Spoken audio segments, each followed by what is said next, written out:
এইভাবে এই ক্রীড়াঙ্গনকে ক্যাসিনোতে রূপান্তরিত করেছে তৎকালীন আওয়ামী লীগ সরকার।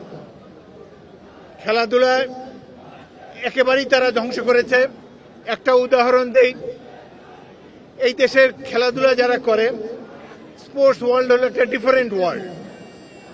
যারা বর্তমানে খেলার মধ্যে আছে অ্যাক্টিভ খেলোয়াড়, তাদেরকে রাজনীতি থেকে দূরে রাখা হয়।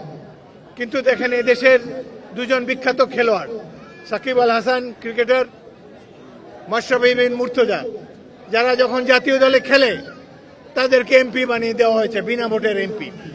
তো বেচারাদের খেলাও নষ্ট হলো, রাজনীতিতেও তারা কন্ট্রিবিউশন করতে পারেনি। একসময় যারা ছিল জনগণের অত্যন্ত আরাধ্য, যাদের পিছনে জনতার ঢেউ লেগে থাকতো, আজকে তারা পালিয়ে বেড়াচ্ছে।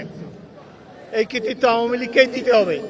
তারা কিভাবে ভালো একটা জিনিসকে নষ্ট করে, এই সাকিব এবং মাশরাফির মাধ্যমেই সেটি প্রমাণ হলো।